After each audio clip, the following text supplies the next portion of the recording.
So with the brakes, we got all four lighting up, plus obviously the center high mounted stop lamp.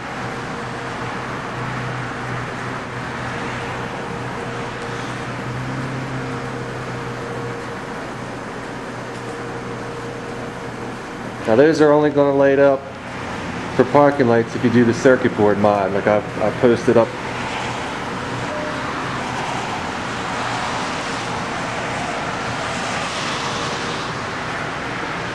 I'll tell you right now, I'm loving this thing. So there you go. Quad brakes, dual turns, quad parks. So in the version I'm about to show you, I made my own little mini harnesses for the tail light connectors. But there's another way you can do it, where if you cut your tail light wiring, you can do the quad brake and dual turns, you know, for under 10 bucks. So last night what I did was I built up this little mini harness. Now this is a prototype, so I made the leads a little bit long so I can do what I want to do and tweak as necessary from there.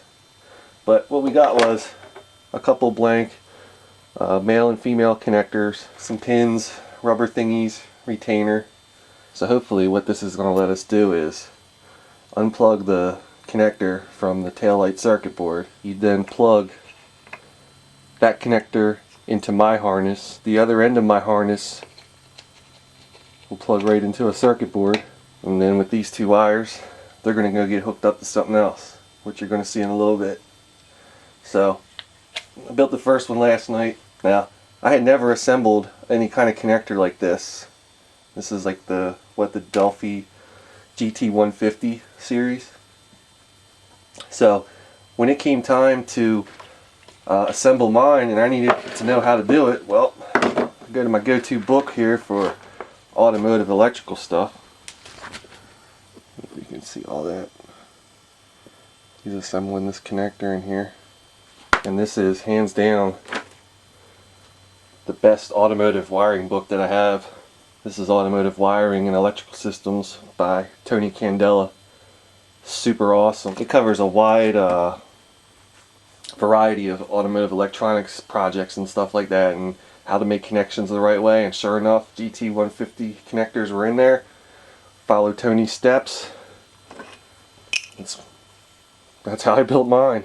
You know, just following what he did. So I'm not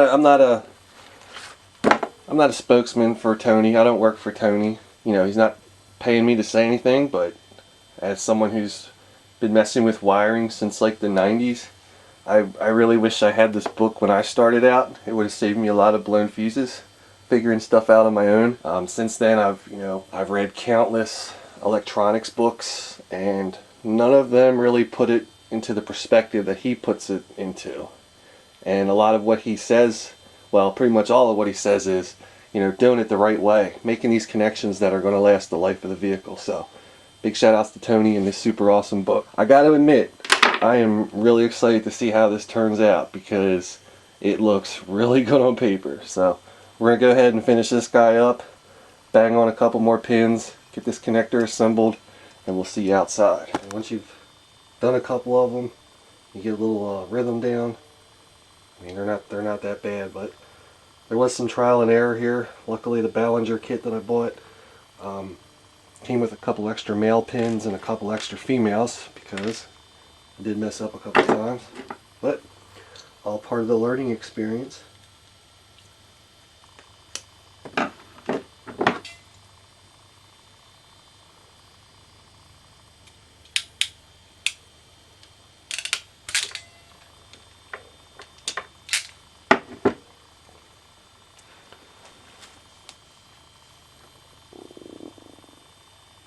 Yeah. Alright, so here's the little jumper harness I made. And as you can see, coming out of the 5-pin of the factory taillight connector, you have 3, which goes into the taillight. And then these 2, brake and turn, are spliced into a red wire. There you go, Chris. I don't know if you can see that good,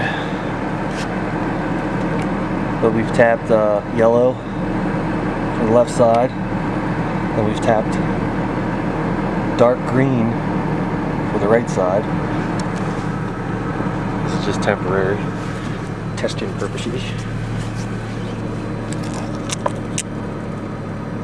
I got the same jumper harness here.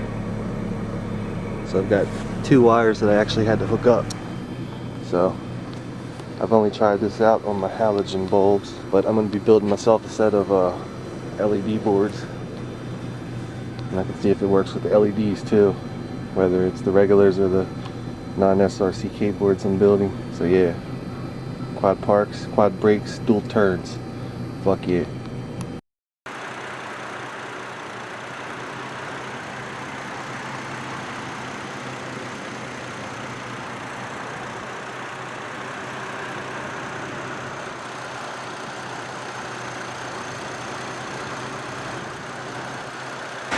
Yeah, I'm telling you right now, this shit is hot.